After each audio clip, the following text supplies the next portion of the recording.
you've got to start beating it, but you've got to like mix them together. It's like stir, beat, stir, and you got to add some whipping in too. So it helps if you have like a third hand with you. So stir, whip, whip, whip, stir, beat, stir, whip, stir, beat, and that is how you make muffins. Wow, really? Yes. Wow. Okay. I mean, I've always wanted to make muffins, you know? I mean, it's just one of those things. Oh, we're live. Hello and Oh, welcome to hey, Cooking with guys. Gourmanda. Hey, yeah, welcome to the cookbook of Robert Fettuccini. Um Oh, Boba Fettuccine Alfredo. oh, One time in that high is a school, recipe. we're already on a tangent. Yeah. Yeah, One yeah, yeah. time in high school, this is me showing how young I am. In high school, the sequels are coming out, and one of my friends, God, you're young. we, one of my Hey, friends Amanda. from the robotics team, we find out that she has never seen any of the Star Wars movies. And she doesn't know almost anything about these movies. So Oh. we're like, so we're gonna watch them. Um, so we made a day of it. We made themed food: boba fettuccine, hot No. dogs, Hot dog. Ray's portion bread. Um, Was it because one quarter this was portion? after episode 7 came out, but before it was like available to watch in the home. Okay. Oh, in that It's probably limbo in that thing. limbo. It's probably like Yeah. the February after it came out. Yeah. Um, and it took most of a day to watch, the 6 movies. I think we watched them in what the machete order was really in vogue at the time. So 4, 5, 1, 2, 3, 6. Yeah. I mean, that And actually makes sense to do. I I think the best thing that we got out of that was at the end of episode 3 when Padme goes, Luke, and then Leia, and she goes, Ooba. and my friend like stands up and goes, "They're siblings."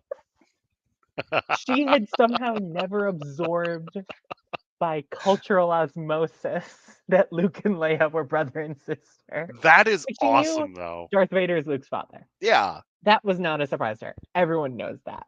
Yeah. I mean, it's the She did not biggest know that open Luke and Leia spoiler. were siblings. She had been like, but they were kissing. I thought that they were the end game. I thought Han was a distraction. And we were like, oh, Julia, no. I mean, it's brilliantly done though because it really does throw you off. hmm It really does throw you off. Ah, it really does. And I love the machete order because I love that you get the reveal of Vader being Luke's father, but then you You get to go see back that and figure out how the flashback. hell did that happen. Yeah, and I think it's Right. awesome. I I think think it it's works. so awesome. Yeah. Speaking of going back to prequel stories, I hmm think we're supposed to talk about the Acolyte and the High Republic. Yeah, we are going to get to that. Welcome to Starlight Beacon Transmissions, Yes. where we Talk about food. sometimes talk about the High Republic, sometimes we talk about Gourmanda. You never know. Just have some quick things to take care of, and then we're gonna hop into our main topics of the evening, including one news story that happens to deal with the Acolyte and the High Republic. You know what it is. You know what it is. You know what it is. Um. Anyway, so quick housekeeping, real quick. Yeah, quick housekeeping, real quick. Yeah, Eric talked good one day. Um. As always, Leah is here with me. Leah, I love our conversations. I love hanging out with you. It's so much It's a fun. lot of tangents, but we It eventually is. get where we're It going. is, especially when the lobber's involved. Um, which, The real lobber quick, a roots. quick side note to the side note. I have been listening to the audiobook, and I think our lobber is better than Russian Hitman lobber. Even though I Oh love yeah, Russian Hitman I lobber. I like I like the lobber is Yeah, conflicted. yeah. instead of like, oh, the lubber, the lubber will take care of this. You know. Anyway, I like wrestler, fake wrestler lobber better than Me too. So quick tangent. Uh, I am no longer going to be after tonight. I am no longer going to be broadcasting from this couch. I have a setup that I am going to be building this week. So get ready for that. I'm gonna start working on it. I'm actually gonna start working on it tomorrow. Hopefully, I can get it finished by Tuesday, because this is going to put us into our next piece of housekeeping. Our live show next week. We're going to be doing a special live show next week on Wednesday the 5th at 8 p.m. Eastern. So we're going to be doing it all about the premiere of The Acolyte, uh, because we're not going to have a weekly Saturday live show on the 8th because I'm going to be trooping. And I'll be debuting my High Republic Jedi robes. So I'm really excited about that. Very exciting. Yes. Like I said, I'm doing the Porter Angle thing with the sleeves kind of like up to here. I So love that. I do I too. love I love when the High Republic Jedi have their sleeves rolled up. It's like, oh, you're getting down to business, aren't you? Because that's also Kildo and Tep Tep Yep. have that, Yeah. and it's just. Oh. And then when I was wearing my robes, I Mhm. like rolled them up, and I was like, I feel so cool right now. It feels awesome. It feels cool to have these Yeah, rolled up. I feel like I'm about to fight some Nihil. I know. And I also love okay, real quick, and then we're gonna get back to the housekeeping. I love the practicality of all the outfits in the High Republic, Right, because they're so utilitarian. And it reminds me a lot of, like, the original trilogy outfits, like, with the right. pants and T-shirts and, stuff like that. Because, I mean, as much as like the High Republic, especially the Jedi outfits, even their Mhm. mission robes do tend to have more ornamentation. They have more Yeah. little like gold linings and more, Mhm. insignia on them. They tend to be like a tighter fit, less flowy than like Mhm. the prequel robes. Yes. Even like the under tunics and stuff seem like Mhm. more built to actually be like moved around in. Yeah. Um, and kind of that even comes down to like they wear more capes than cloaks, and they wear Yeah. more um like single tabards that are less likely to like come undone and flop around. I don't know. It's very interesting that it's like even though it is more fancy, more ornamented, it is also very clearly like more utility It it based. reminds me of, like, the gunslinger outfits from, like, the Old West and stuff. Yeah, where like there is ornamentation, there is, you do have insignias, you have your badge, you have your Yeah. whatever.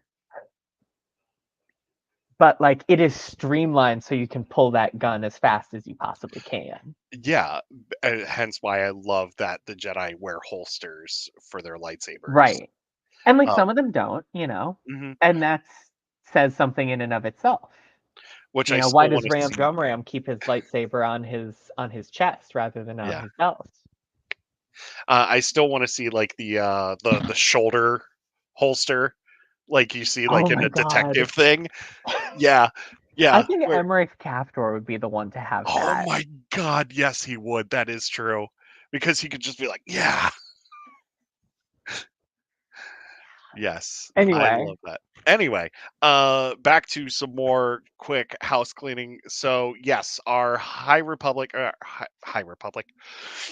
our Acolyte live show is going to be on the 5th at 8 p.m. Eastern. We're going to be breaking down the first two episodes of The Acolyte. It is going to be a spoiler review. So I'm yes. just letting you all know that right now. But we are going to warn you a bunch of times before we go into the full spoiler review. That way, if you haven't had a chance to watch it, you have that chance to watch it. But if you don't care about spoilers and you want to go into it, that's fine. But I like to leave that option open for people. So there's that. Next up, Farpoint guest list has been announced. I think we talked about that last week, but I'm going to say it again. Matthew Wood and Helen Slater are going to be with us at Farpoint 2025. We get we get Lego Ray along with Jin Urso from Battlefront 1, I believe. Or was Jin in Battlefront 2 also? No, she wasn't in two. Two Okay, was yeah. set after the. Two was mostly set after. Yeah. Yeah. Okay, so Oh, yeah, I don't know too much about the multiplayer part. I have not participated in that. I think she is in multiplayer, but anyway, yeah, so yeah, she was Jyn Erso in Battlefront 1, which I love Battlefront 1. It's still like one of my favorite games from the last console generation. And then Matthew Wood, General Grievous, is going to be at Farpoint as well. So you can say hello there, and he can say General Kenobi, and you can get into all that fun stuff. And I'm pretty sure he's going to hear that about 18 billion times that weekend. But you know what? It's fun. It's fun. We love General Grievous here on the Beacon. Um, so yeah, we have that, and then what else? I thought I had something else to announce. Probably not. I don't think so. Maybe? No, I Hey, if don't it think so. comes to you, it comes to you. Yeah, exactly. We'll cross that bridge when we get there. Yes, there we go. All right, two quick pieces of news. One of them actually ties into what we're going to be talking about tonight, and that is we are getting a. How do you pronounce the Wookiee's name from the Acolyte? Kalencia? Telnaka. Kalnaka. Sorry, Kalnaka. Yeah, we're going to get a Kalnaka one shot written by Kevin Scott with a beautiful cover by Phil Noto. And this is going to bridge the gap between the High Republic and the Acolyte. Leah, you're not excited about High Republic one shot, are you? I can't even lie about this. No, I'm so excited. I am so excited for No. tie-in media always. Yes. We had the like almost tie-ins for Obi-Wan Kenobi, and that was exciting. Yeah. But this is a direct tie-in. This Hmm. is bridging the gap between, you know, the High Republic that we've been in love with and Yeah. um, the the Acolyte, just like the Acolyte is bridging to the prequels, and it's Hmm. just I'm so excited. Yes. I am too. Anything Kevin touches really turns to gold. Like the guy just knows how to write the hell out of a Star Wars story, whether it be a comic or a novel. Yeah. Yeah. What was the other news story? I am jumping my train tracks tonight. I should have wrote it down. I don't think it was. Oh, yes. Second news story. Monday, June 10th is going to be the Ubisoft Forward event in which they're going to be talking about Star Wars Outlaws. Yes, we're going to be getting some more Star Wars Outlaws goodness ahead of the August 30th release date. So we are going to be learning more about Kay Vess and all of the amazing characters that she is going to interact with in that game. Leah, are you ready for Star Wars Outlaws? I think I am. Yes. Um, I, I, I've loved the other Star Wars games. Obviously, this is a different studio. This is a different style. But Hmm. from what little we know about the plot of the game, it seems very exciting. Seems right up my Yeah. alley. Like a lot of Star Wars fans, I'm a big fan of the scum and villainy of the galaxy. Yes. Um, I love how that one little line from Alec Guinness ended up just absolutely infecting Star Wars fans for Hmm. the next 40 almost plus 50 years. years. Yeah. Yeah. Um.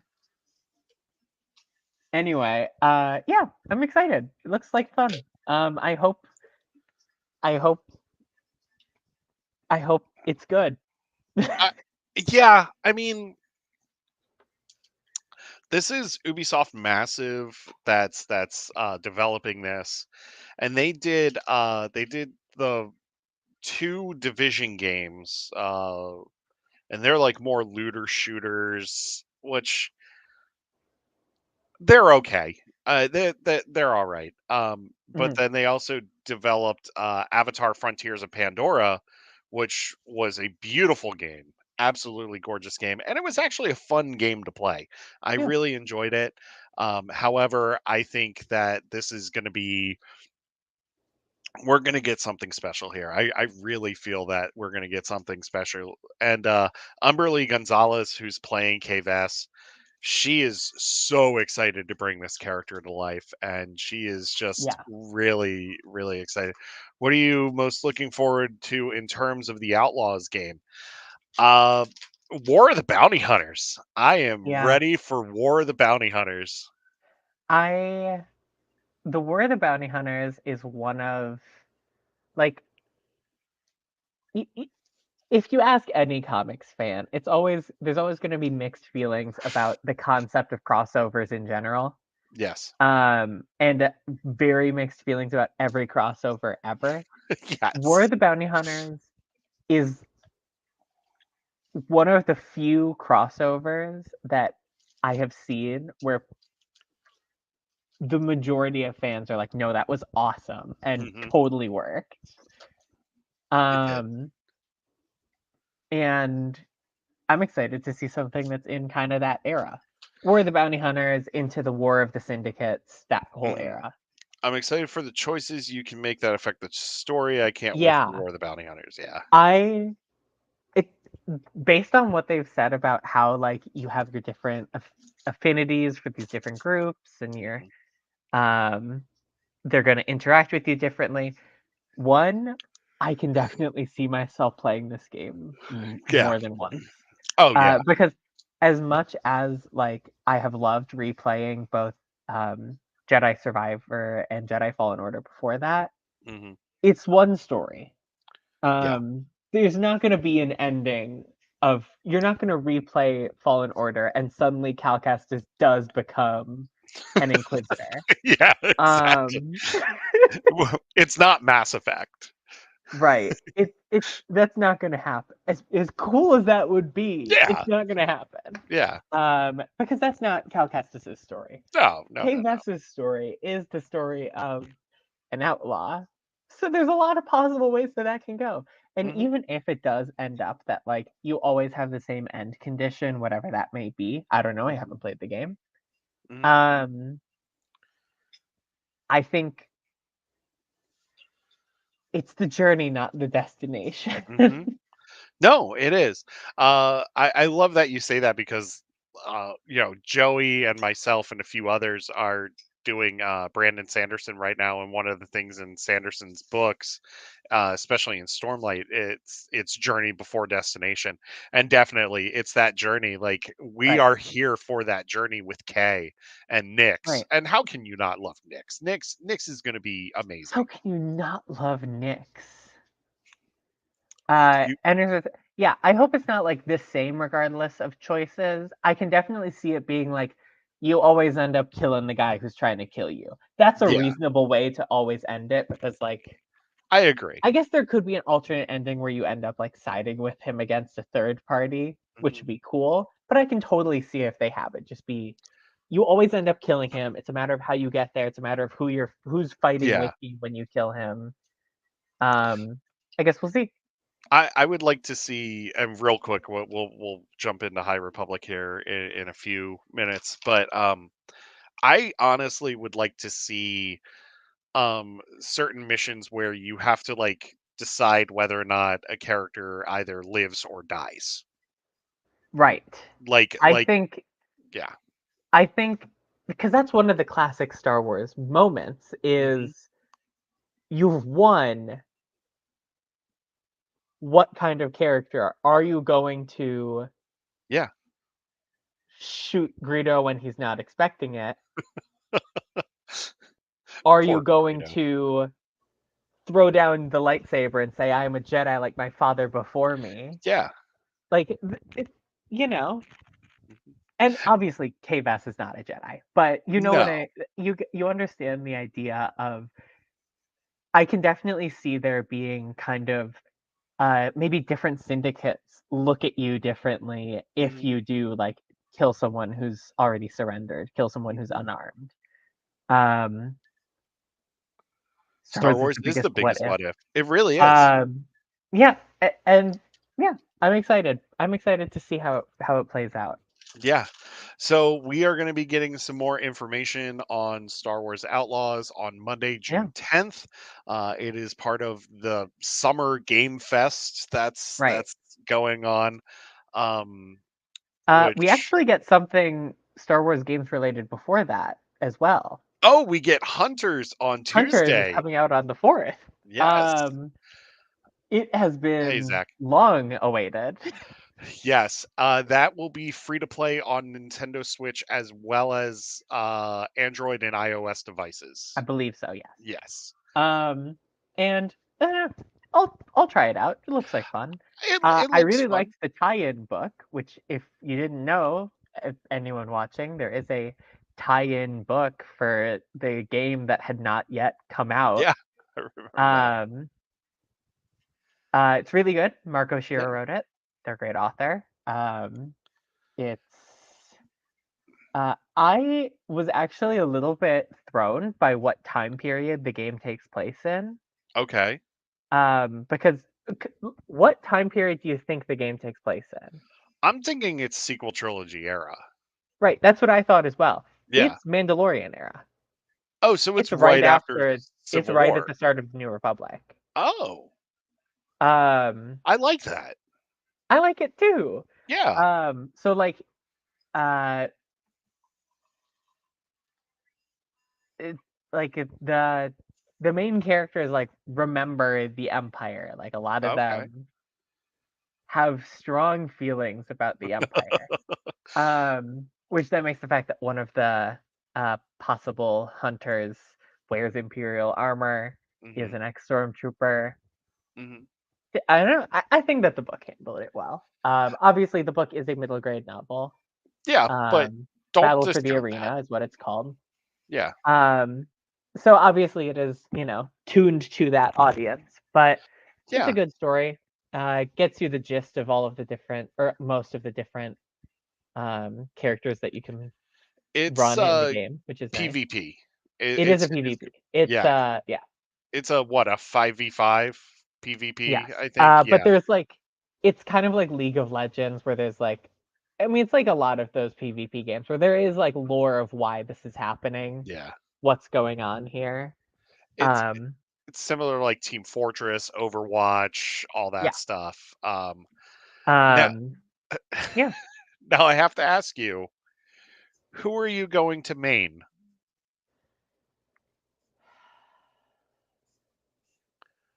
J3 TI is really funny. I'm I gonna at least try him. Okay. I'm going to try to main Utuni, the two Mm, Jawas in a trench coat, mm, I do because like that too. yeah, yeah. They're the ones that stood out to me. I do love J3DI. I think that the because J3DI looks a lot like L3, and I love L3 Yeah. so much. Um, but yeah, Star Wars Hunters is June 4th finally, after being announced like 2 or 3 years ago now during a Nintendo Direct during the Yeah, summertime. it's been pretty long awaited. But Um, no, go ahead. Go ahead. yeah, I was gonna say I'm really hoping because it has been delayed so long, Zynga really put like a lot of polish on it and really like cleaned it up. Because I also know like COVID really messed up a lot of game developers. Like a lot of Absolutely. stuff that was announced during COVID did get delayed. Like Starfield got delayed over a year.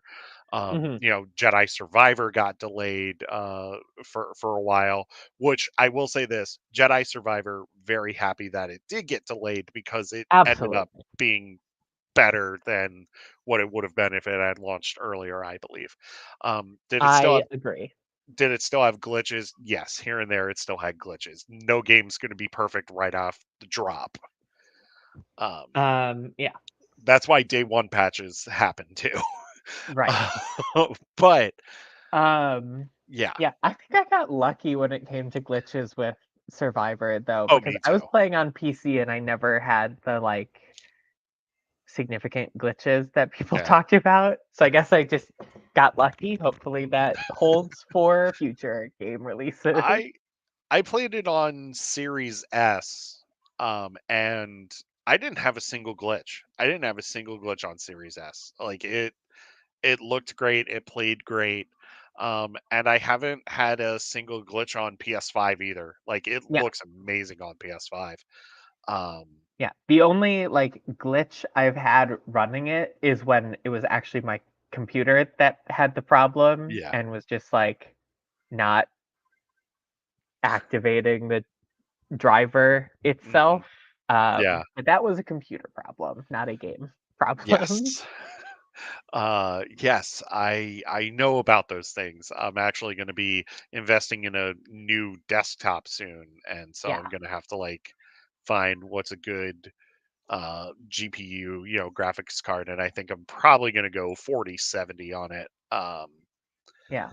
But yeah, anyway, let's talk let's talk about the High Republic and Star Wars. I kind of wanted to do like a favorite character, High Republic favorite character discussion, as well as a reading guide for those that are sitting here and watching and still wondering how to get into the High Republic, even though we've kind of been doing this. But and then we're gonna make some predictions for the acolytes, or I'm gonna make some predictions. You can give me your bingo card if you want. uh and we'll go from there. So anyway, Leah, hit me. We're gonna do 4 or 5 favorite characters, and then we'll Oh God. Is or this do you across want to the do whole top High three? Republic? Yeah, let's do across the whole High Republic. Cool. I can do four. Okay. All right. So we'll do top 4 High Republic characters. Yeah. So hit me with your first or any favorite High Republic Yeah. So character. I don't know if I can rank these four, but the Okay. first one I'm gonna mention Hmm. is Lula Telesola. I I I love a good story about um figuring yourself out. hmm Love a good story about um top four as of now. This may change. That's a very good point.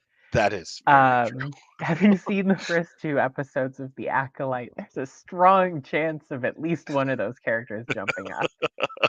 Um, uh, yeah, I'm gonna say Lula Telesola for Bell. the Okay. first one that I mentioned.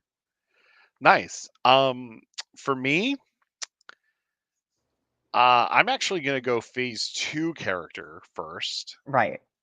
I was I gonna go into those next. Okay, that's fine. I'm gonna go with Crichton's son. I absolutely love Crichton's son. Um, Love that he man. he does so much and I want to call it a book trilogy because it essentially is a book trilogy. It essentially is. Um, You cannot skip the Battle of Jeddah on. I mean, no, you can. It's mostly covered in the books that take place after it, but it's so integral to the characters of mhm, Creighton, Solandra, and Ada. yeah. And I love his relationship with Salandra, and I love his relationship with Ada. And I still love that scene with the ambassador. That gets me every time. It makes me It's laugh. so funny. It is. Um, he's the anti-Elzar. This isn't me Really narrowing is. Elzar down to being the Jedi who has sex. This is me specifically referring to the fact that basically the same thing happened to Elzar. I will say this. I think another one of my favorite moments in Battle of Jeddah is when Ada is encouraging him to just drink at that party. Absolutely. I love when the Jedi are just goofy people. Yes. Yes. Um, that's part of why I especially love the Jedi in Phase 2 of the High Republic, Mhm. which the next character I'm going to mention is Ruper Yeah. Natani.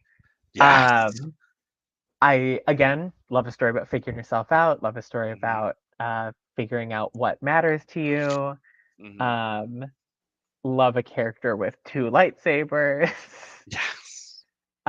love a character whose master doesn't die. Um, Yes. Oh, I thought for a while she was gonna bite it in Battle of Jeddah.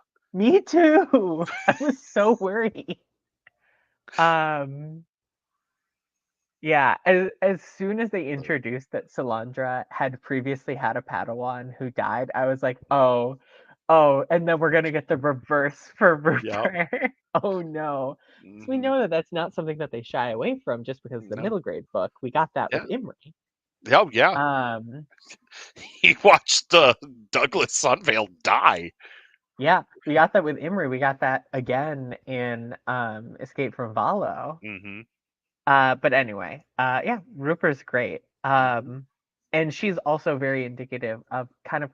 I love how the Jedi feel in Phase 2, especially, but also still in Phase 1. Mhm. We can kind of see it starting to taper off, where like they're they're almost completely not beholden to the Republic. They're No. doing their own thing. They are an outside observer. They have no coordination with the Republic except Mhm. like, oh yeah, we work together on this because like you Mhm. need someone who has the Force and I need someone who knows medicine. Yeah. Yeah. Um, Second one for me is I love this nerd so much, and I say nerd because he really is a nerd. I love Reith Silas so Yeah. much. I'm so excited to see him in Here's of the Nameless. Yeah, yeah. With your new boy. I keep having to remind myself which one is Tears and which one is Beware. Um yes, with my best friend Amadeo Azazo. Um the underage drinking brothers. Uh They really are. ah Yeah. yeah, Um, I love Reith. He's Reith is the character who got me um who got me to start reading the YA novels as well. mhm, Because originally I just read um Light of the Jedi, and then I was like, okay, cool, and I'll wait for the next book. And then it was like, maybe I'll try that first YA book, mhm. sure, whatever. Um, so I read it, and I was like, when do I get more Reese? Where where can I have more of him? I just think like Claudia's book, like Into the Dark, feels a lot more like an adult novel than it does a young adult novel, really, because it I mean, tackles a lot. yeah, and like YA novels, the main thing that defines them is one, like who the protagonist is, like how old Yeah. the protagonist is. And Reith is like what, 17 in that book? Yeah, he's like Absolutely 16 YA or territory. 17. Yeah. But then the other thing is like what the I guess the theme kind of is. Mhm, YA books tend to be a lot more about like figuring yourself out, coming of mhm, age, blah blah blah. And I think that definitely fits Reek's story, mhm, especially in that book, where he's realizing I can't just do what I want to do. I can't just be in the archive. I mhm, have to do what is required of me. I have to go to the outer rim. mhm. It's what my master would have wanted. And then kind of later on, he again realizes like, well, I don't actually have this prescribed path. Hmm. I have to make my own path. Um, yeah, Which I really wish that he would become a way seeker. Honestly, I think he would be a perfect way seeker. I think he'll be a perfect way seeker, but I also think it's just not his style. Yeah. Oh no, I agree. Um, I'm really excited to see his relationship with Amadeo though, because Yeah. I can totally see. I think Amadeo is going to be a little bit more of like the YA POV for Yeah. that book, Hmm. and I think Reith is going to be in kind of the Comac role of like the Comac in Into the Dark. Yeah. The Hello. oh, did I blip out? Yeah. Sorry. No, you're good. You're good. Um, I think Reith in Tears of the Nameless is going to be more of the like not mentor, but like person who has experienced this before. I Yeah. guess mentor. But in a very like transient role. Yeah. Top four of mine: Markion Rose, Sav Mulligan, Keith Trennis, Reith Silas. That is a great order. Yeah. That was a great not order, like list of four characters. Hmm. I love Keith. Keith doesn't quite make it into my top four, but she is like Ah. 6. Give me your next one.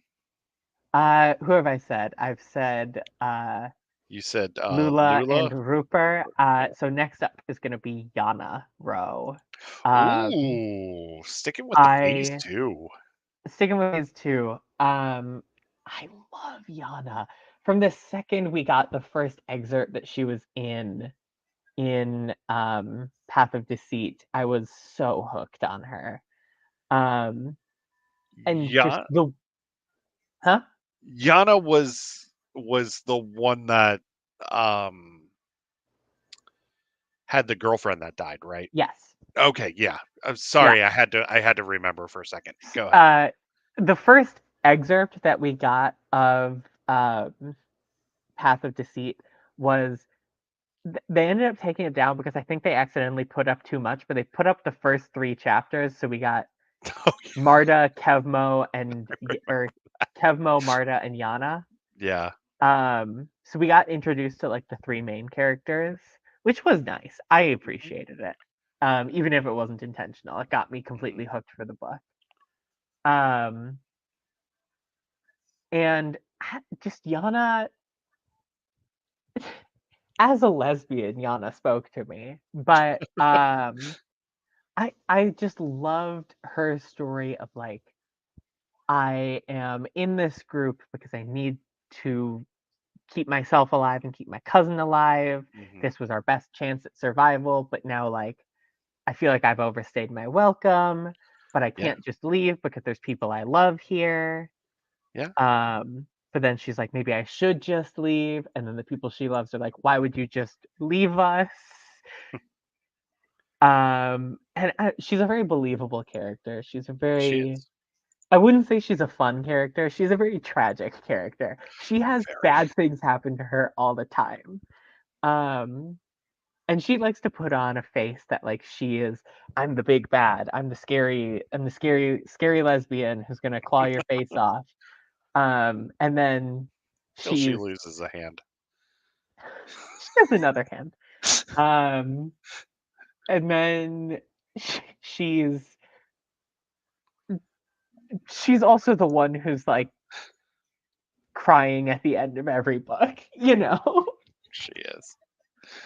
She is. Yeah. Um, so my next one, I think I'm gonna go back to phase two. And this is gonna be another Jeddah character. Vildar Mac. I love Vildar. Vildar.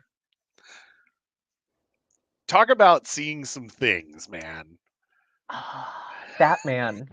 One, he is like the prime example of the High Republic doing so well with its like middle-aged or older protagonists. Hmm.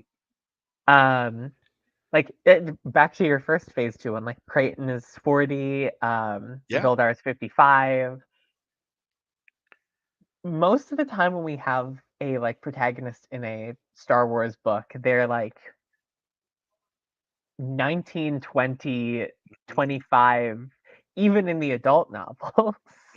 They fit that Luke Skywalker trope. They fit the Luke Skywalker trope and the Yeah. Leia trope, where like it's a Yeah. lot of people who just were kind of thrust into this from a young age, and that's a story that can definitely be told. Mhm. But like we don't have as many of the because like Han was older, Yeah. Poe was older. Mhm. We have a few of them, but like it's nice to have more of those. Mhm. And a lot of our Jedi protagonists tend to be really young. Even Obi-Wan was like pretty young for a master. Yeah. Um, yeah, and He I just always enjoy having them. Also, just Vildar is this great. He's so cool. he's a He's so badass. haunted. He's so haunted, but he's so cool. He brings so much heat when it comes to like his action sequences and everything. Like, He never does anything by half measures.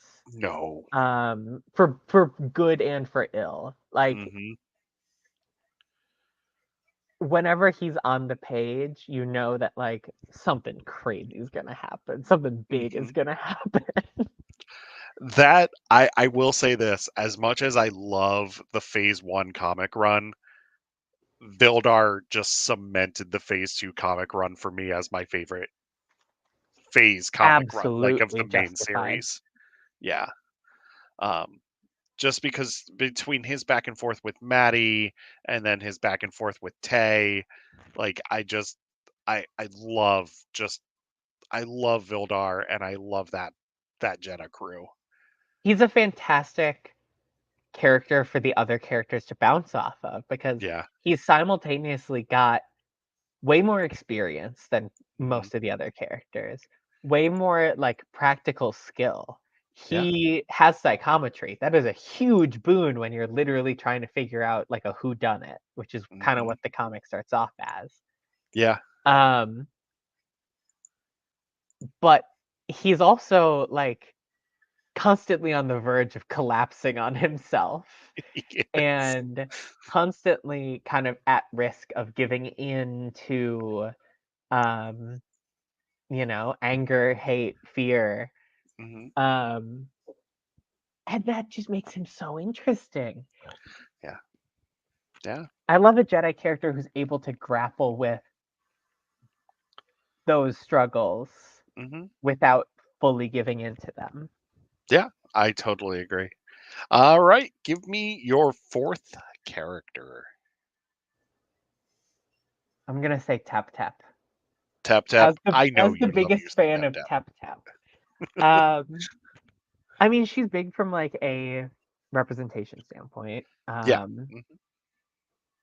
As our first trans female Jedi, Mhm. fantastic. But also just she's fun. She's really well written. Mhm. She kind of brightens the mood when she's around. Mhm. She's another character where like I think I like her so much because other characters kind of bounce off of her like in a Mhm. certain way. They kind of interact with her in a certain way where like she's the youngest of the group. So even though they're all younglings, you get to see this like how they how her being there like changes their behavior, how Mhm. her being there um makes them act in certain ways. Mhm. Um and also just the way that she was incredibly written like as the youngest character in the group Mhm. in that um she very much looks up to the older characters and like latches onto them. Yeah, she's very must protect Mhm. her and her friends. Which is about Ram Jomaram's like read on them as well. Um, just real Yeah. quick about Tap Tap. Like, I really feel like in Escape from Valos, she's the heart of that group. Yes, she Yeah. is. It. It's like it's very clear that she is kind of part of what keeps the group together, Hmm. because if it were just Hildo and Gavi would have gotten too caught up in his thoughts and probably would have gone off and done his own thing. Yeah, I agree. But with her there, suddenly it becomes this whole like, okay, what are we gonna do? We need to protect each other. We need to protect her. Hmm. Like if someone's getting injured, it's probably her. Because she's the youngest, she's the smallest. Yeah, yeah, I totally agree. I totally agree. She's the one who wasn't ready to become a Padawan yet when Hmm. everything hit the fan. Yeah. Um, and yeah, I just think she's a important character. Hmm. And I just had to shout her out. I love it. I love that you ended that on Tep Tep. I think Tep Tep is an amazing character, and I love her pet Acklay that she has. I love it. Accolades. Acklays, yes, yes, that's right. 5 of them. 5, yeah. Um, my last one. Number Uh, 4. I'm actually gonna go with a sibling pair because I really feel like you can't have one without the other, Okay. and it's not Sarah and Tarek. I do Before love you Tarek think, and Sarah. yeah, They're also in my top 10. I love them so much. They're Uh, separately in my top 10. It's Tarek, and then there's a couple, and then Sarah. You know this about yeah. me. Um, I do I play favorites. no, what?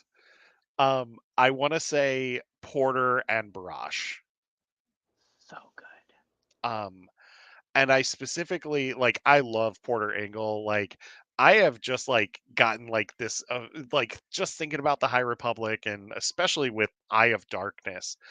I have such an affinity for Porter Engle now just because of like everything that he's done between all three phases. Yeah. The Blade is one of my absolute favorite stories. Um and I love Barash. I absolutely love Barash and I love how she doesn't choose violence, like, she's trying to, like, negotiate. You know, she's trying to bring peaceful solutions to everything, and that's one of the reasons why I love her so much. Hmm. But that ends up biting her in the butt in The Blade, but it does it in such a way that my heart just breaks for her character, especially when she has to leave Porter, at the Right. end of it, and like Porter is just heartbroken, but she gives him so much encouragement to say no, Right. you have to keep moving on for us. And she said, she pretty much says, even though I'm going off, I'll never leave you because you're my family, you're a part of, you're a huge part of my life. And it was really cool to see, besides other than Sarah and Tarek, Hmm. it was really interesting to see siblings as Jedi. Yeah. And I'm sorry if I broke the rules a little bit by bringing those two together, I think you're fine. but I feel like you can't have one without the other, really. And Yeah. No, after absolutely. and after the Blade, like you really see Porter's motivations for doing what he's doing. Yeah. Yeah. Um. Ah. Yeah. Yeah. So those are some of our favorite High Republic characters.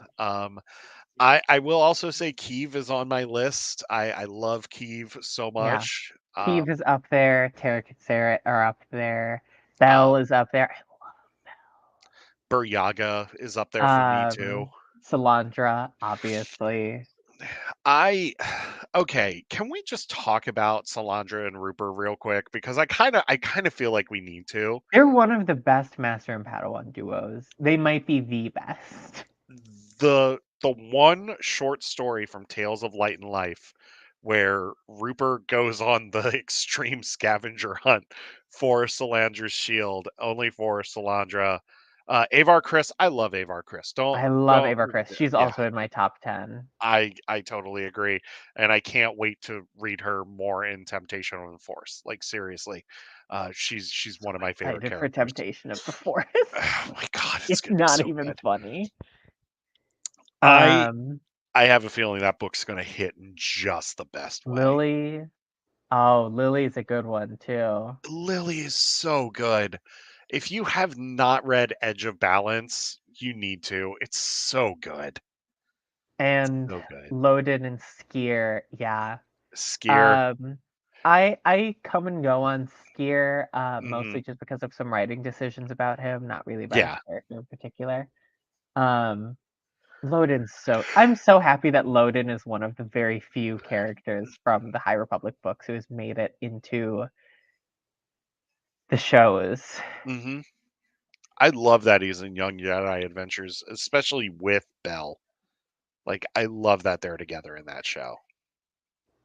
Skier Yeah. did have a weird character arc. He really did. I'm Um, I'm interested to see where the rest of it goes because I am yeah, coming around on it now. yeah. But Um, honestly, I feel like he should have just died on Starlight. I feel that way about a couple characters, but we're not Yeah, here to talk about that.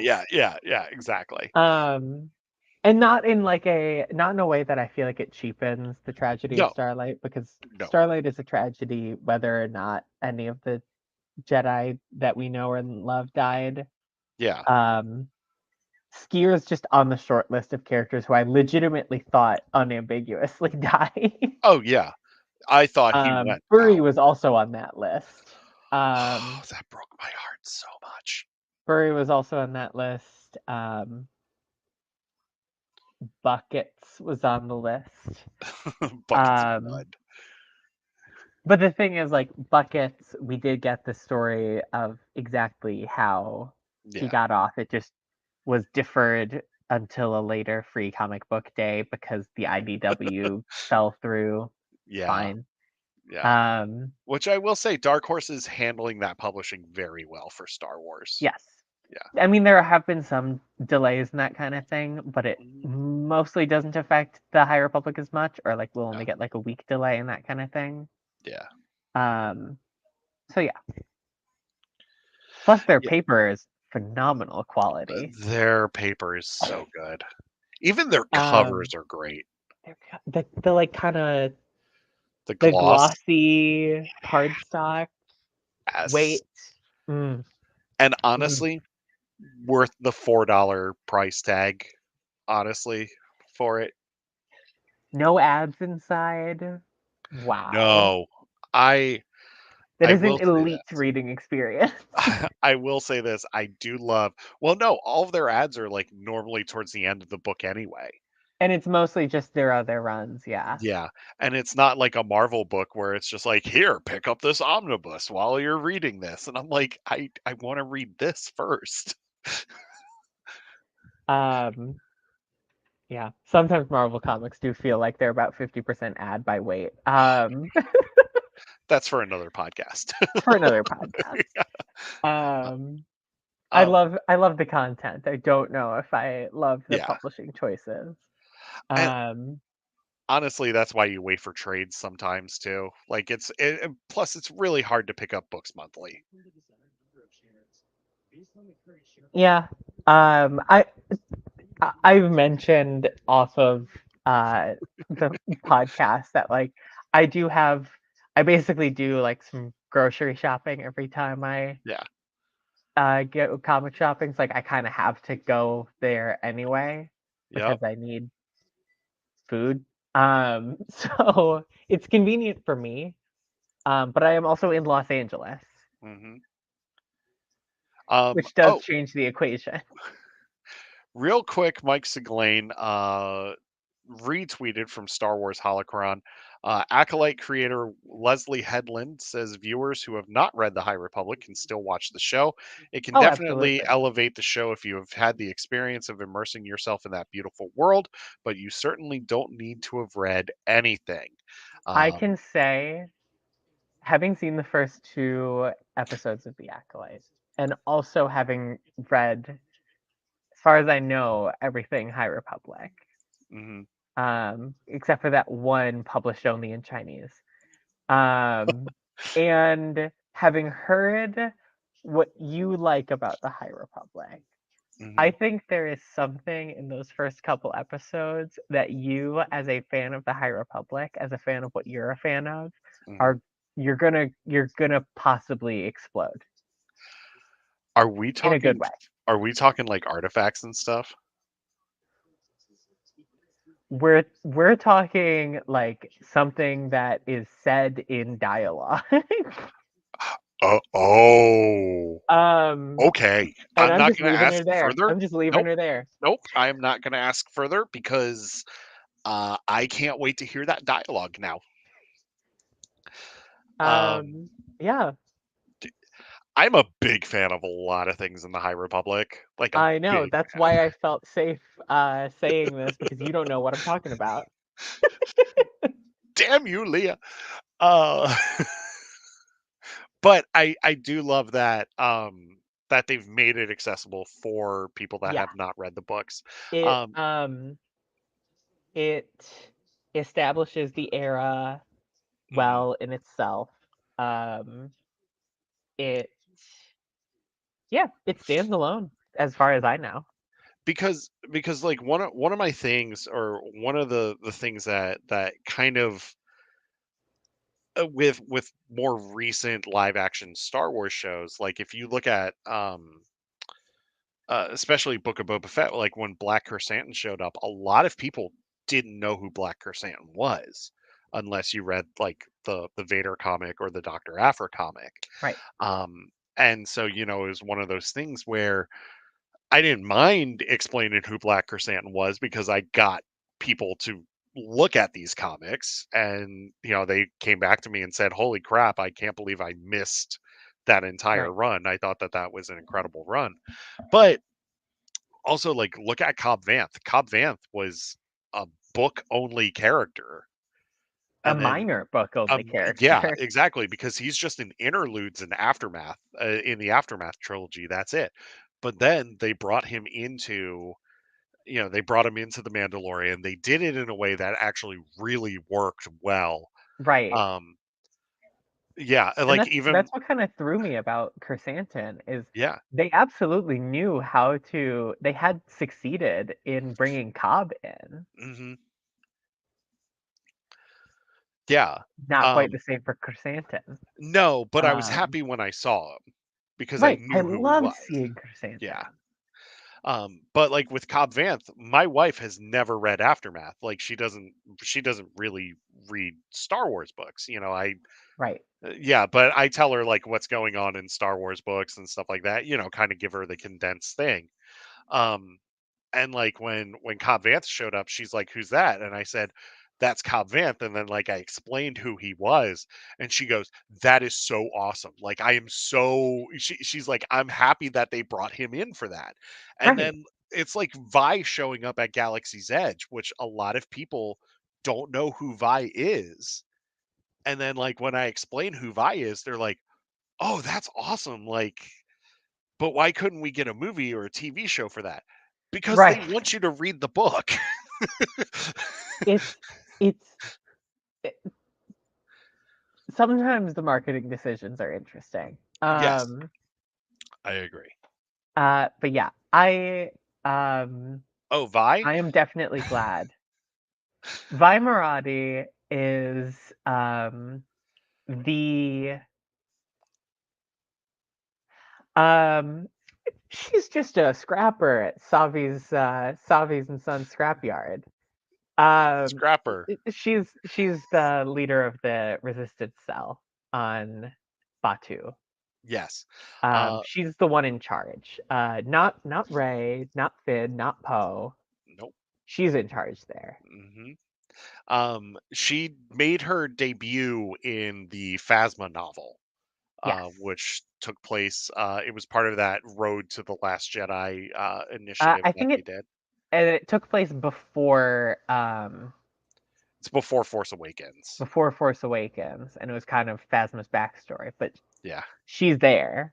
And then she had a book pretty much entirely about her.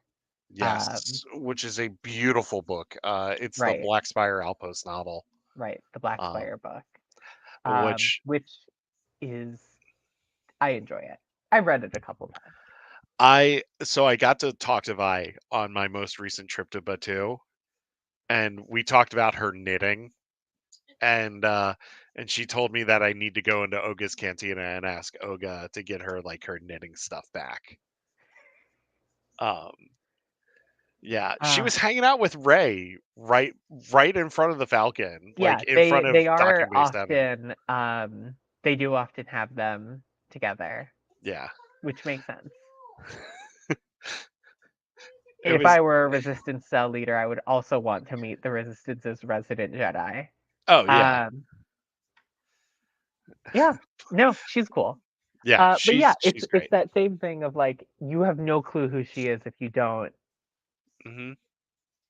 if you're not up on it, and there's not really any specific way to learn who she is outside of that. Doesn't Yeah, introduce her, which I think that would be fine for something like if there was a random shield stuck in a tree yeah. on Batu. Um, Or even because if it was like that's just like a hang, fun thing to point out.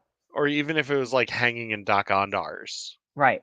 But Yeah, like a major walk around character like that, or a character who ends up being like Chrysanthemum was like kind of one of the supporting characters of the show, you kind of want to establish who they are in the place where most people see them for the first yeah. time.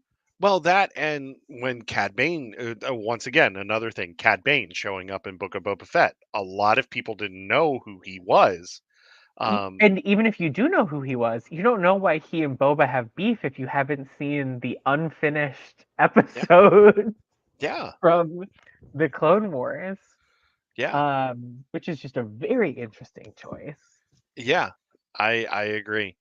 Um, but yeah, so that's one of those things where when it comes to these TV shows, um, yeah, it helps to look at the subsequent material, especially Right. like with Ahsoka showing up in The Mandalorian. Like people were like, "Who's this?" And I'm like, "That's freaking Ahsoka Tano. Like, where have you been the last how many years?" Um, you know, Blissfully unaware of what people were saying about her when she first walked out of that shuttle. okay, Sky Guy. Um, but and then like when Thrawn got name dropped, people that had never seen Rebels or didn't really know about the EU at that time had no idea who Thrawn was. Right. And I'm sorry, like even a lot of casual Star Wars fans have heard Thrawn name dropped quite a few times in discussions. Right. Yeah. Um but I was yeah. excited to see them in live action too, Oh, to me see too. Ahsoka and Thrawn in live action. I don't think that their introduction was the most like new fan friendly way to do it. No. Well, also like when you establish Ahsoka as one of those shows where it's like, oh, now we've got to find Ezra and we've got to find Thrawn. Right. Average Star Wars fan is like, who is Ezra? All that we Yeah. have is this one weird hologram. Yeah. What is Lothal? Yeah. Why is this random person being respected as a rebel leader? Who is Hmm. she? Yeah. Um, why does But that boy have green hair? I mean, it works. Like I said, we're not here to talk about that. We're here to talk No, about the Acolyte. We're here we're to here to talk talk about the High. Acolyte. Yeah, we're here to Um, talk about the High and Republic. that's part But yeah. of why a lot of people are excited for the Acolyte is because it Hmm. stands alone. Yeah. A lot of the hype that I'm seeing for it from like Tumblr and such is people being like, "This is really exciting." That it's like its own thing. Hmm. And that's I think that's one of the reasons why I think you and I love the High Republic so much is it does stand on its own. It doesn't really have I mean, it has connections to the Skywalker saga, but Right. Absolutely. they are so loose. that it just stands alone on its own 2 feet, and it tells an incredible story, and that's what I'm really excited about with the Acolyte is we're going to be getting a darker Star Wars story that hasn't really been done since I would say Andor in Hmm. live action, and we're going to see just Jedi finally being Jedi. Yeah. Yeah, Oh, the Jedi. Um, all of them. there's a weird amount of discourse over people being like, is this show going to be pro Jedi or anti Jedi? And I think that is a really weird way to reduce it because, like, Hmm.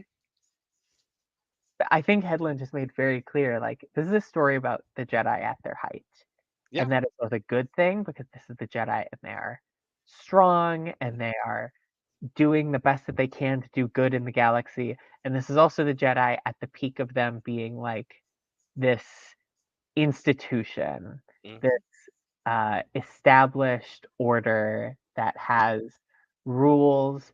Um, you know, phase since the end of phase 1, they've Mhm. started focusing more on Coruscant, focusing less on the Rim. They still have their outposts. We know from the Living Force that the outpost system did last for a good long while Mhm. afterwards, after the end of phase 3 of the High Republic. But it is waning. Um, and yeah, I'm very interested to see how it all pans out. But I don't think it's really something that can boil down to being, is it pro Jedi or is it anti? The Jedi are good.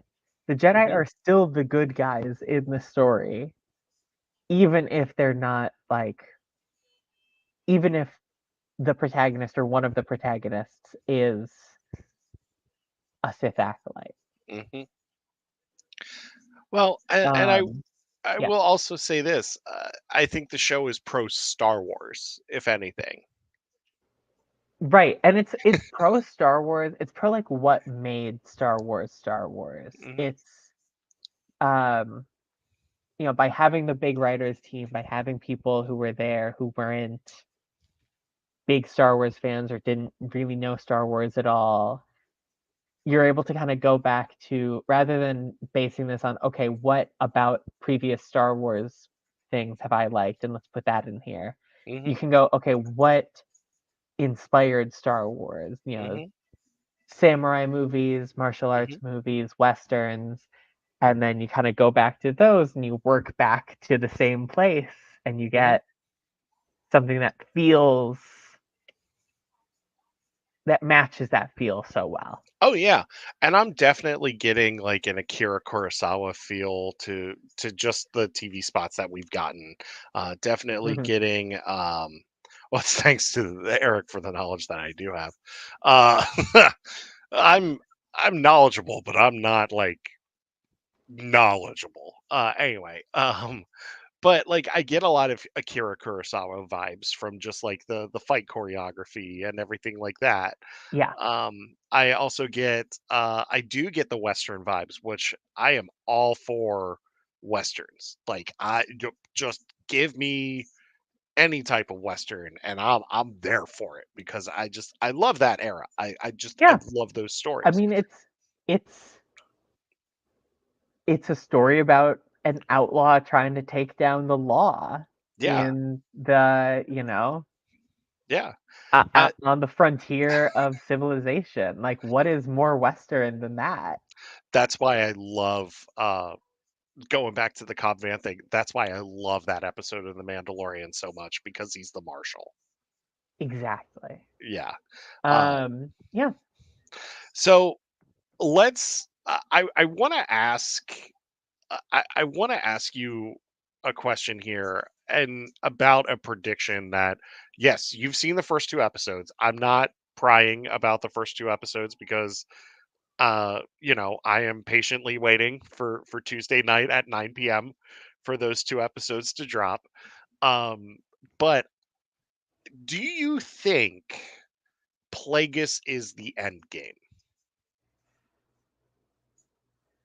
I can see Plagueis or Tenebris being the kind of end game of it. Okay. Um, I don't know off the top of my head how long Munes live, Hmm. or Bith, or whatever species he ends up being in this. Hmm. Um, I I don't know, because there's a few different ways that I can see it kind of ending up. I can see this leading to kind of your classic apprentice gets an acolyte, uses the acolyte to help overthrow the master kind of Hmm. thing. Um, I don't know. I guess we'll see. Yeah. I think I know that Headland has said that she drew on Hmm. legends for a lot of this. Um, so I think that's a distinct possibility. Yeah. I'm kind of keeping my mind open on that Hmm. because, like, a Sith generation is not the same as like a generation or even a Jedi generation. Oh yeah. Um, Tenebrous Master. Yeah, we'll get something flavorful with the Sith, I'm Oh sure. yeah. Um, I'm just really looking forward to when that mask comes off and seeing who's under there. So I have a feeling like um we're gonna because Bane is established as canon Right, because of Bane is Clone Wars. canon, Revan is canon. Yeah. Um, the Rule of Two is obviously canon. Oh yeah, because that appeared in Phantom Menace. Like they talked about that. Um I I'm hoping like okay, I love Darth Bane to a point because I think like what he did for the Sith was really interesting. However, I really feel like, and I may catch some flack here, I think those books are kind of overhyped when it comes to Darth Bane. I think he's a I great have not character. personally read them, but I'll take your word for it. I think he's a great character, but I just feel like those stories are just kind of overhyped. I mean, they're entertaining. I mean, most Star Wars books that I've read are entertaining. So I could see them like doing something with Bane, whether it be like a callback or something like that. Maybe we'll get like an old Republic flashback, like in the Acolyte or something. Um, or maybe we'll get an old Republic spin-off from this. Who Yeah, knows? I could also see us getting like kind of vision of Bane, kind of like Hmm. we had in the Clone Wars. Yes, Um, where he was I mean, kind of like any a. sort of weird Sith Force magic Hmm. stuff like that would I'd be over the moon. Oh yeah, I love when the Sith are weird. Uh, that's why I love Shadow of the Sith so much. yeah, I love that book so much because of what they do for the Sith. Um, yeah, sorry, I didn't mean to interrupt you there. I no, apologize you're for good. that. But I don't even remember what I was saying. So, about the Sith, Bane voiced by Mark Hamill, I think that would be really cool. Night Sisters, I don't know if we're so gonna get Night Sisters. I'm pretty sure we're not getting Night Sisters, but we are getting the witches, Mother Anastaea's witches. Hmm. Um, because there's other groups that Yeah. use the Force in ways that are more akin to Hmm. magic ritual practices than what the Jedi do, what the Sith do. Hmm. Um, that's one of the great things of Phase Two of the High Republic, especially, is we saw a lot of these other Force religions. Hmm. I think this is going to be another like prime example of those. I'm very curious to see what their whole deal is. So Um, yeah, no, go. yeah, no, I was pretty much done with my statement. Very curious to see what their whole deal is. So, John, I'll get to your question here in just a second. I when it comes to like magic groups, I would love to see the Sorcerers of Tund. Like, if you really want to do a High Republic tie-in, like The bring in Sorcerers the of source. Tund would be fun. Yeah. I think they are probably going to keep it to just the Jedi and Anasaya's witches, at least for season one. Hopefully, we Oh do yeah. get a season two. Mm, But I mean, opening up the High Republic to the shows and stuff does mean like we have the option to bring in like the Sorcerers of Tund, mhm, the Lonto, um, the I don't know, more of the Church of the Force. Like I know that they don't use the Force, but mhm. I'd be curious to see them Yeah. outside of just Lor Santeca. Um, Maybe we see the ascendancy. I don't think so. I strongly doubt that. I think they're Yeah. gonna stick to the Jedi and the Sith. We only have 8 episodes to play with. We Yeah. only have um, like 30 to 45 minutes per episode to work with. Mhm, And while I do think that, like, at least from the episodes that I saw, the pacing's great, and I'm not worried about the pacing, I'm not worried about getting through a good story in those 8 episodes. mhm. I don't think that we have time for like a side quest into wild space, into the unknown regions. I Um, No, we're not, John. No. yeah, I don't think we're getting anything close to that. I don't think we're gonna see any Chiss besides Thrawn in the live action shows for a good long while, which is unfortunate. I like that, but I don't think we're gonna get like, or if you mean like the Ascendant, like the non-Force using group that wanted to approximate the Force. I don't think we'll be seeing them either because that was even pre Bane. Mhm. Um, I think we're going to be pretty focused on this particular era. Yeah. If we did get like an old Republic story at some point in the future, I would love to see the Ascendant in their prime. I would Mhm, love to see that kind of thing. mhm. Um, but I think we're still a ways out from getting that. I think we'll probably get an Old Republic publishing initiative before we get any shows or Yeah, movies I or agree. anything like that in that era. And we talked about that, and I think that's actually one of the next things coming after the High I Republic, I wouldn't be think. surprised. I Yeah. wouldn't be surprised if the next like publishing push is going even. Actually, I think that we could get a publishing push going even earlier. I think Mhm, they could also forego having another publishing push until after we have like a road to the new Jedi Order mhm. publishing push.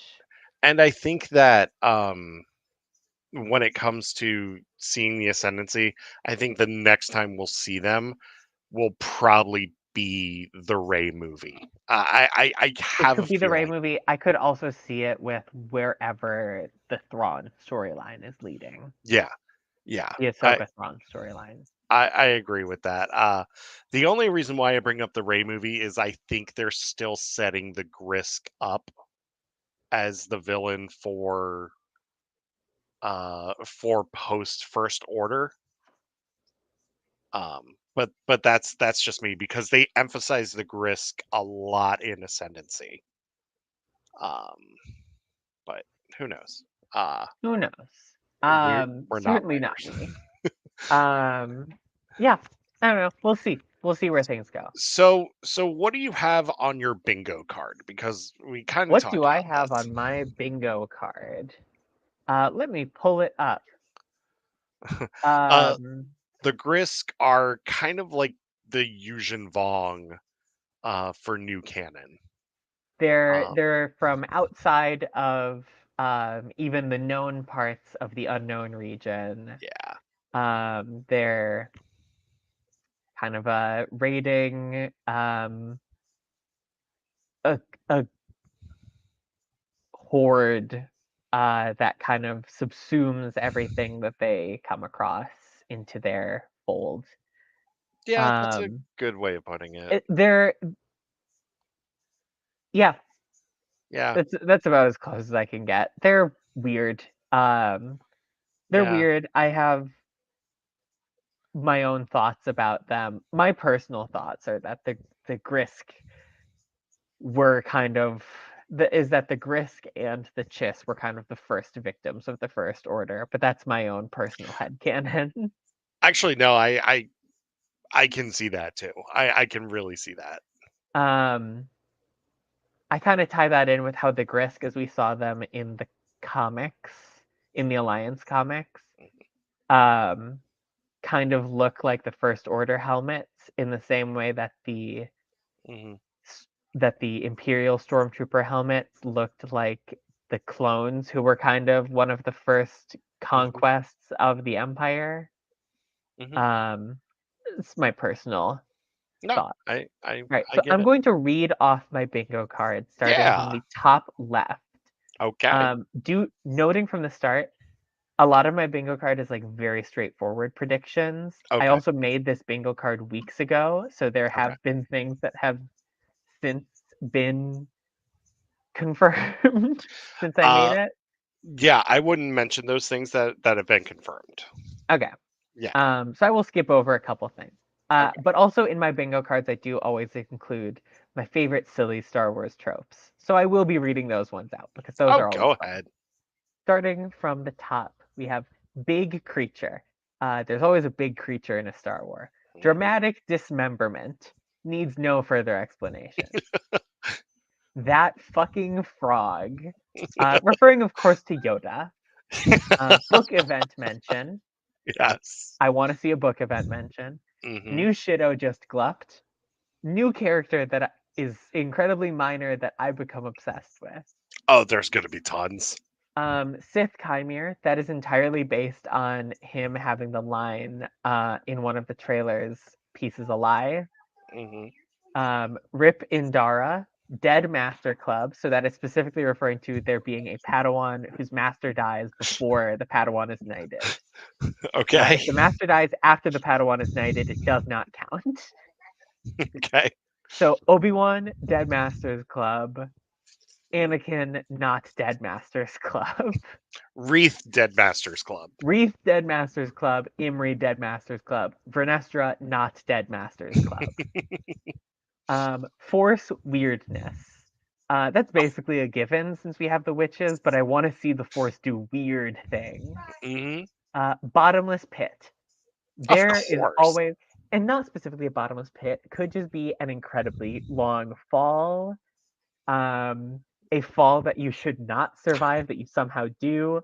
Looking at you, Padme jumping off the pillar in Attack of the Clones. That Um, and Maul. Maul as well.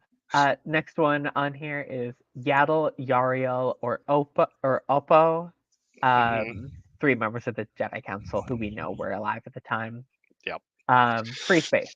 I cry. Again, pretty much a given, but I like to include it on there anyway. Yeah. Some gay shit. It's Star Wars, so It's there's gonna Star be some. Wars. It's the High Republic. It's Leslie Headland. Oh yeah. Um, Cover up. This is a High Republic reference for those in the know. That Yoda goes has back a to. habit of covering up problems. I was gonna say that goes back to that freaking green frog. Next up is Rip Torben. Next up is Someone Says for Light and Life, Oh, I hope explicitly. so. Next up is Someone Says Hello There. Um, Next, someone is I geek out over fencing techniques. Hmm. Um, I don't always do that. Not every lightsaber fight makes me go, That's a real fencing technique." It's it's actually relatively infrequent that that happens. So Hmm. I'm really hoping that happens. Next up is Someone Says I got a bad feeling about this. Of course. Next up is some reference to Jedi prophecies. Hmm. Next up is the Dead Padawan Club, which say Padawan dies before they are knighted. Um, Valid critique of the Jedi. I'm always a fan of that. Hmm. And then there should be guardrails there is the last thing on my card. Um, God damn it, there should be guardrails there. Uh, you forgot one thing when it came to the bottomless pit, or there should be guardrails there. Yes, The Wilhelm scream. You forgot that. I didn't include the Wilhelm scream on this one. I included the Jedi prophecy in the spot where I would normally have had the Wilhelm scream. I mean, that makes sense. Um, That makes sense. I also do know that they are phasing in different stock screams. Yeah. So I wouldn't be surprised if we don't have a Wilhelm scream. Mhm. I'll just be pleasantly surprised if we do. But it has to be earned. It has to be an earned Wilhelm scream. Yeah. Yeah, yeah. I just don't want to hear a character do it. Like, it has to be earned from that character. To be earned. Yes. It's like your knighthood. Um, I'm going to make one prediction. Go for it. We're gonna see the Kyber Arch. I Kyber Arch. Because Someone the says Kyber Arch is one thing that we have seen, I think, in all three phases already. we we have because they mention it in phase 2. It Wreath, appears in phase. It is first pictured in phase 2. yes, In the Quest of the Jedi one shot. yeah, that's right. And then Wreath climbs it in phase 1. Wreath climbs it in phase 1, and I think in phase 3, Avon Staros wants to look at it but doesn't. I might be misremembering that scene. I think it's in Defy the Storm. Yeah, Yeah. Um Someone says we are the Republic Starlight Beacon reference, which I think if they did a Starlight Beacon reference, that would be really cool. Jeddah reference, that would be pretty cool. Epic space battle, epic it's Star lightsaber Wars. That's a fights. given. Yeah. Someone humming, singing Imperial theme. No. I Uh, doubt it, but that would be very funny. Star Wars Um, curses. I want to hear Criff. yeah. I the Kyber Arch. Yeah. Rebels, they go to a cave. So you're probably thinking about Ilum with the Kyber Yeah, cave. the Kyber Arch is a specific thing that is first mentioned in the High Republic. Yeah. It is a kind of memorial to Jedi who died in the field. It is their Kyber crystals. Once their lightsaber is disassembled, their Kyber crystal is added to this giant structure that is a big arch that thins out to be very thin at the top and is very thick at the base. It's made Mhm. of all different colors of kyber crystals, obviously not red, but every other color, um, of all of these fallen Jedi. And it Mhm. is used for people will meditate by climbing over it. People will um, just kind of sit around it and ponder the Mhm. sacrifices of past Jedi. Um, I would love to see it in the show. Actually, Yeah. I hadn't even considered that. I hadn't. Huh. I just think, because we're going to be seeing a lot of Coruscant We are in. going to be seeing the. Yeah. Yeah. To me, it would make sense if we saw the arch. If they do it, cool. If not, I mean, I'm cool with it too. I think, like, if we are really going to explore the temple, like, I definitely want to see the arch, but I definitely also want to see the ancient Sith shrine that's under the temple that has been alluded to a bunch of times in canon now. Yeah. It showed up in Into the Dark. Yep. I wouldn't be too shocked if it came. This would be the place to bring it up. I mean, you're telling a darker story involving the Sith. This is the perfect place. Like, this is the absolute perfect place. Yeah. Um, I want to ask: is there a particular character that you're really excited for? okay. I'm excited for a couple of them. Go for it. And we talked about this. I know, but I want to see if anything's Yeah. changed in the last week. So I'm excited. I'm excited to see May because I'm really excited for her story. Right. Um, and We love a morally complicated character. yeah.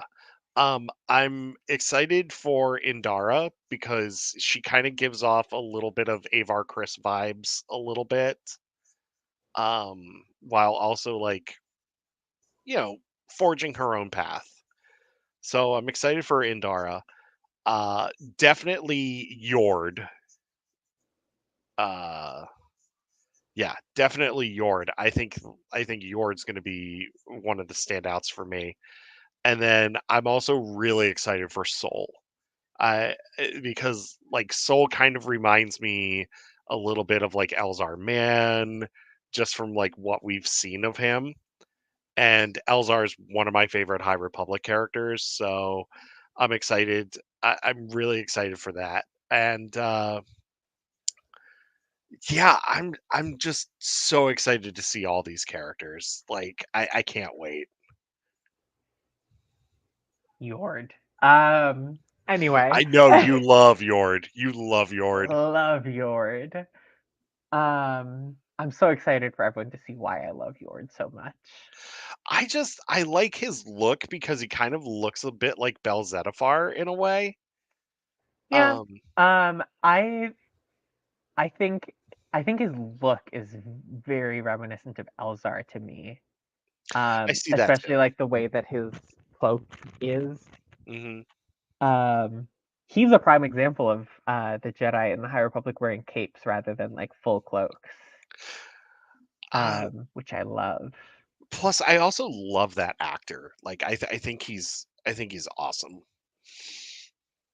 Yeah, from the interviews I've seen with him, he seems like a great Excuse fit me. for a Jedi Yeah, character. And just he very clearly brought a lot of himself to Yord in like the best way. is Daphne Keene playing Jackie? Yes. Okay, I can't wait to see her So as she is Jackie. under the half Thelan makeup, Yeah, um, which but looks excellent. I love Daphne Keene. Like her in Logan was her performance in Logan is amazing. And I can't wait to see her as Jackie. I love that Headland saw that and was like, "We need to give her a lightsaber immediately." I mean, literally, X-23 could wield a lightsaber and just demolish more people. But yeah, they came up with some great characters for this Mhm. show. And also since outside of Vernestra, it's pretty much all like new original characters. Yeah. They got to like fully develop these characters. The actors got to have a ton of input in developing their own characters, so like they're able to embody them the best that they possibly can. Which I will say I'm very excited for Venestra too. Like Yeah, I she's one of my favorite characters I'm as super well. excited for Vernestra. She's also one of my top 10 characters. Yeah. But like outside of her, it's all new characters and like kind of like how part of what I love of Cassian Andor is that Diego Luna embodies him so well because he had so much input in what the character would be. Hmm. We're getting that as well with the Acolyte and the characters in it, and I'm Nice. really excited for that. I really like that. I like that a lot because I think that one of the things in Star Wars is when you do allow these actors to put the input into these characters, they end up with some of the best performances out there. Right. Um, Because and they're bringing in their own ideas, they're bringing yeah. in their own experiences. Hmm. Um, a lot of these actors are like Star Wars fans, big Star Hmm. Wars fans. Oh yeah. Amanda Stenberg is like known to be a huge Star Wars fan even before the Hmm. getting casted. Um, yeah, Every yeah, character every somewhat character, worth voiced. uh, and just I think a lot of the interviews that the actors have given, they've talked about like Hmm. their kind of background with Star Wars and like pretty much all of them grew up with it, and Mhm. those that didn't like still have strong memories of it. Mhm. It's like, yeah, it's they all bring their own thing to the table, and then the characters all end up feeling distinct and unique, Mhm. um, while still being all grounded in the same universe and the same Mhm. story. And that's one of the strongest things, or that's one of the things that I love the most about Star Wars is the how these characters do ground this universe, and regardless if they are human or alien, they do give it this emotional element, they do give it this human element to it, and it makes it more accessible to us as an audience. um, Right. and I have a feeling, like I've said this before and I'll say it again, this show is going to be very special. Not just for High Republic fans, but for Star Wars in general. Um, we're about to see something that's going to be awesome. And it's completely like new. Yeah. It is outside of the saga. It is Mhm. outside of the Rebel Imperial conflict. Mhm. Because even when the whole Mando era of shows, it is all still very Mhm. based on the Rebel Imperial conflict. Mhm. This I mean, is its own thing. yeah. And yes, it is part of the events that lead up to the formation of the Empire, because Mhm. everything that happens before that is. Um, Star Wars is not the real world. The real world is not oriented around everything has to specifically lead to this single event. Yeah. Star Wars is in fact a fictional story. So everything does in What? fact lead to Anakin falling to the dark side. Yeah. Yeah. um uh but it's about the journey, not the destination. Mhm. And I'll make one more prediction. Um, we're gonna see a Santeca. I think we're gonna see a Santeca. I should have put that on my bingo card. That would have been a good bingo card thing. Because I still think we're going to be dealing with like hyperspace prospecting routes and all that stuff too. Right, because prospecting was at least in the zeitgeist still, Hmm. all the way up until the prequels. Like Yeah. when Rex says, "I was prospecting off Sub Terrell," Obi-Wan's not like, "Were you looking for minerals?" He knows what that means. Yeah. Um, Man, Dex has had a lot of jobs. yeah. It, honestly, I feel like if you did the same job for 300 years, you'd get so bored of it. I mean, I've Even been, if it's like you're such a wow, this is such an interesting job. I have been jumping blind into hyperspace for 150 years. I wonder if that's why he fell in with the pirates. He was like, I'm gonna do something crazy. he's actually one of, I love that they incorporated him into that story in the High Republic. I love that he's part of Maz Kanata's pirate crew because I it love just that adds Din so Maz much. were like an item. Yes. And I definitely love the interpretation of them as like a queer platonic relationship. Yeah. Um, Happy Pride Month. But Yes. Happy Pride Month. either way, they do have some kind of relationship going on. Oh no, they do. Um, and then we also know from previous, other things where Dex has appeared that they do end up having a falling out. And I Hmm. think we saw that in Escape from Valo, which is also very funny. I think we saw the catalyst for that, which is he stole her ship. Um, Hmm. that's a good reason to break up with someone. Yeah. Um. Not just the ship, its crew as well. Yeah, that's true. Abadu comes with the ship. Abaddon Um, does come with the ship. I hope we see a Hoover in live action someday. For anyone who does not know, Hoover does not in this case refer to the president or a vacuum cleaner. It refers to a species of trunk-nosed, four-legged, um, cat-sized sentient species. They're cat-sized elephants. Yes, Essentially, that's what it boils down to. but also they're sentient. Yes, yes, yes. They're sentient cat-sized elephants. And they're excellent. Yes, they are. Um, I, I got nothing else to say except we're 3 days away. We're 3 days away from peak Star Wars. Yeah, That's I'm a joke so because ready. all Star Wars is peak Star Wars. Oh, I That's a lie, totally but agree. you know what I mean. Yeah. I'm That's a ready. lie. The holiday special does exist.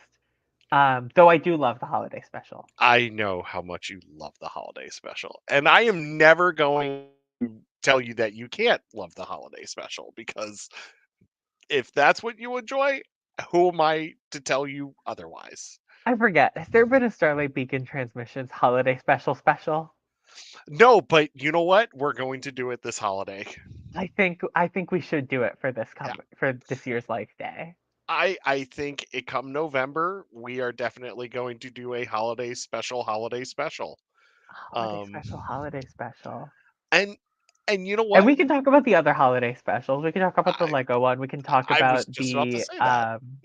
we can talk about the Young Jedi Adventures Life Day Mhm. episode. I So speaking of that, I kind of want to do a Lego summer vacation like look back and review because I feel like that one's kind of overlooked a little bit. Um and who doesn't love Scarif Beach Party? Like it's such a great song. Yeah. Or Gamorrean Girls. Yeah. Yeah, sung by the one and only Obi-Wan Kenobi. Um, We need but more people singing things in Star Wars. we do. We do. Um, I doubt that the YJA characters will come up in the Acolyte, mostly because, well, one, it's 100 years later, and yeah, two, this is responding to a question for anyone who's not seeing that, by yeah. the way. Um, I see it. yeah, I mean, it would be great, but they've said that they're kind of keeping it to mostly original characters, and that Vernestra is kind of the only character that they're bringing in from the other High Republic media. Hmm. Um, Also, I'm certain that Young Jedi Adventures and Acolyte were being developed kind of in parallel, so I wouldn't be surprised if there is a lot of crosstalk between them. Um, All I'm gonna say is that Nubs is gonna show up. That's all I'm gonna say. no, Nubs in the Acolyte, I think I would explode in a good way. But they would have to do it. That's definitely like organic to the story. There's just a giant blue guy walking in the background in a random Jedi He's got scene. teddy bear ears. I don't know what's funnier, the idea that adult Nubs is still so small, or adult Nubs being huge. Oh, I would love it if like he was just like Therm scissor punch like size, like just ready to go. Like if he A was as giant tall as a blue Wookiee, bear. if he was as tall as a Wookiee, but still had the voice of young Nubs from Young Jedi Adventures. Let that be the last thing you think of before you go to bed tonight. Oh my god. Why am I picturing like blue Andre the Giant, but then making Nubs noises?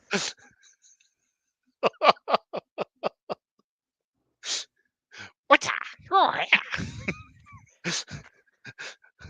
Oh, okay, Nubs. Thank you. Jedi Nubs, Master Nubs. Nubs, who do you think the Sith is? Th- Thinking about a Jedi Master named Nubs feels the same way as realizing that, like, a kid named Tyler is gonna grow up to be working in an office.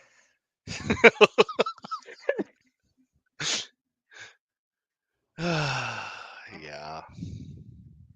Anyway, um, Anyway, observations. observational comedy.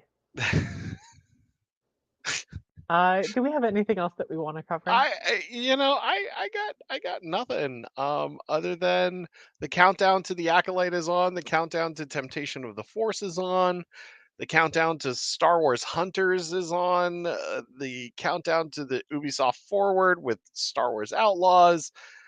We're about to eat really good here, people. We are about to eat really good. We're That's gonna all I'm have gonna say. a strong few weeks. Yeah, we are. Um, like I said, I just want to say this real quick, and then we'll wrap things up, and then I'll be hanging out in Discord a little bit after the show. Um, one of the things that I want to talk about is there are people out there that have been trying to diminish people's excitement for this show. And all I'm going to say is don't let them get to you. Seriously, we've had this discussion before, especially like in our Discord server, but that has since quelled. um, but I will say this, if somebody thinks that the show looks terrible, let them think that, even though you think that they're wrong. Just let them think that. Just let them go about their business. If they want to be miserable, if they want to think that all Star Wars is terrible, let them go about their business. Move along, move along. But try to be an ambassador. Really try to be an ambassador for Star Wars. Because we're living in an exciting time as Star Wars fans. We are about to get a bunch of new projects here, continuations of stories, brand new stories, tying in all that stuff. So if you're really excited about it, just keep holding on to that excitement, keep spreading that excitement. And when you hit the haters, just walk away from them. Just go away from the haters and just live live in the moment, live in the, yeah, exactly, spread love, not war. If somebody wants to be a hater, just be like, you know what, that's cool what you think, it's not me, and then just move on. And if they continue to want to diminish your joy, block them and move on. Just block and move on. And you know that's all I can say. Leah, am I making sense or am I rambling? I think you're making sense. I think the most valuable thing that the two most valuable bits of advice I have are you will find other people who are excited if you be excited about it. Mm-hmm. And two, it is free to block or mute people on social media. Absolutely. Um, and I'm not obviously, like, if people have legitimate criticisms of things, it's Oh great yeah. and important to read those well. If someone is just talking about go woke, go broke, uh, all all women characters are conveniently poorly written, and that is why we need to stalk and threaten the lives of actresses in Star Wars. Yeah. Um, it's free to just Hmm. never have to look at a thing that they say again. I agree. I agree. Um, but yeah, just and here's the thing: if somebody's excited about something, the perfect example of this is has nothing to do with Star Wars, but it has something to do with somebody in our community, Joey, who's he's a big video gamer, really excited about playing Hellblade 2, and that really wasn't my thing, because I'm just not into games like that. But I told him, I was like, hey, this isn't really my thing, but you know what? You're excited about this, so I'm excited for you. And that's the thing. Like get excited for that person being excited, like hype each other up with excitement. That's what I'm trying to say. I feel like we're on the verge of Christmas right now, like Hmm. to me this feels like that build up that we had right before episode 7, where like everything was just like, just building and building and building, and that excitement was there. And we are at that point right now. So whatever you're excited for with Star Wars, just keep that excitement going, keep that hype going, hype each other up, man. Just keep hyping each other up. Um, yeah, that's all I want to say. Anything you want to say, Leah? Enjoy what you enjoy, and Thank don't you. be mad when other people enjoy things that you don't enjoy. Exactly. Simple as Exactly. that. Uh, you know, yeah, that's about it. We Yeah, we can't wait either, John. We really can't. It's going to be awesome. It's going to be a lot of fun. Can't Um, wait to talk about it with people. Leah, you're going to get like 18,000 text messages I fully on expect to Discord. be like the to have my phone computer um just blow up from getting so many messages of people like, I get it now. I am going to blow up your Discord. I am just You're letting you going to know. see exactly the scene that made me obsessed with Yord, and I hope you judge me harshly for it. Um I don't really want to judge anybody. no, no, no, no, no. I want you to judge it. Okay. Okay. All right. Fair enough. Fair enough. Um, Um I just can't wait until we can just message each other about this, and like we can just gush about this. Like I'm as so fun as it excited. was being at the preview, I have like half a dozen people who I can talk to about the show right now. And one of them is Christina Ariel, who I don't really feel like going into her DMs about it. I do not blame you for that at all. Oh man. But now I kind of want to blow up her DMs.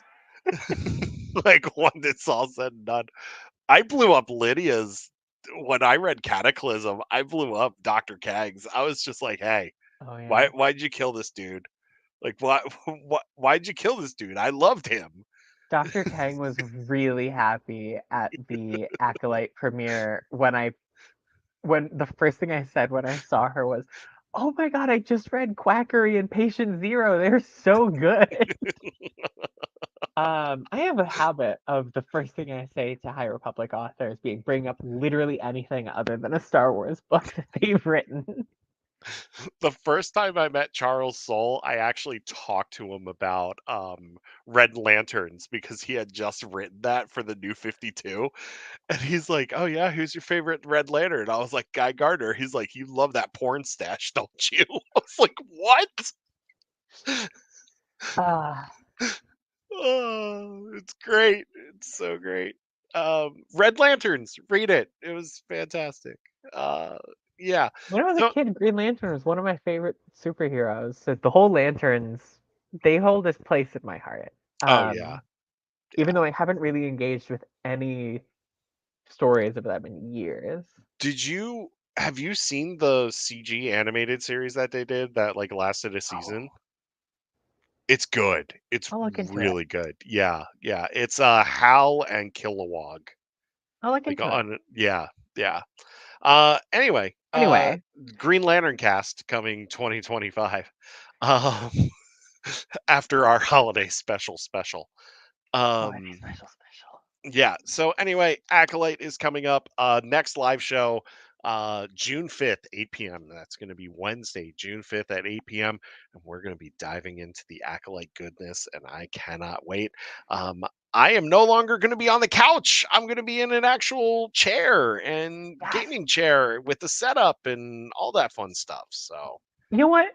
In solidarity, I will also change my background. It will no longer be Takodana. It will be oh, something else. You'll see. okay. Uh, I can't wait to see it. I can't wait to see it. Yeah, so that's it for us this week. I hope that you all had a wonderful time. We love having you all here. Leah, once again, I love hanging out with you on Saturday nights. Always a This is pleasure to fun. be here. Yeah. Yeah, this is a lot of fun. We have a good time. Um, but that's it. Uh, mm, may the force be with you. May you always fight for light in life. And just remember, at the end of the day, everybody, we are all the Republic. Yeah, we're hanging out in Discord, or I'm going to hang out in Discord a little bit after the show, probably in about 10 or 15 minutes. Yeah, sorry. Bye. We're done. Later.